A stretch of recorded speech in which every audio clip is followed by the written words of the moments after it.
চলতি রমজান মাসের প্রথম 10 দিনে পবিত্র কাবায় রেকর্ড 2.5 কোটি মুসল্লির সমাগম ঘটেছে।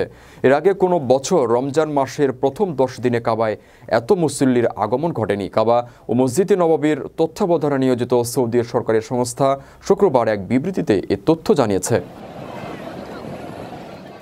বলা হয়েছে, রমজানের এই 10 দিনে ওমরা পালন শেষ করেছেন 5,05,00,000 মুসল্লি। এটিও একটি রেকর্ড।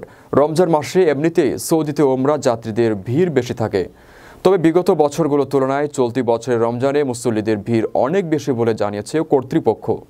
এই ভিড় সামাল দিতে এবং কাবা চত্বরে শৃঙ্খলা বজায় রাখতে তৎপর হয়েছে প্রশাসনও। মুসল্লিদের সহযোগিতা ও সেবা দিতে 11 কাবা চত্বর ও তার চারপাশে 11,000-এর বেশি কর্মী মোতায়েন করেছে দ্য জেনারেল প্রেসিডেন্সি। এছাড়া কাবা এলাকায় পরিষ্কার পরিচ্ছন্নতা বজায় রাখতে নিয়মিত পরিচ্ছন্নতা কর্মীদের পাশাপাশি নিয়োগ দেওয়া হয়েছে আরও 4,000 কর্মীকে। কর্মীদের কাজ তদারক করতে 350 জন ব্যবস্থাপকও নিয়োগ দিয়েছে জেনারেল প্রেসিডেন্সি।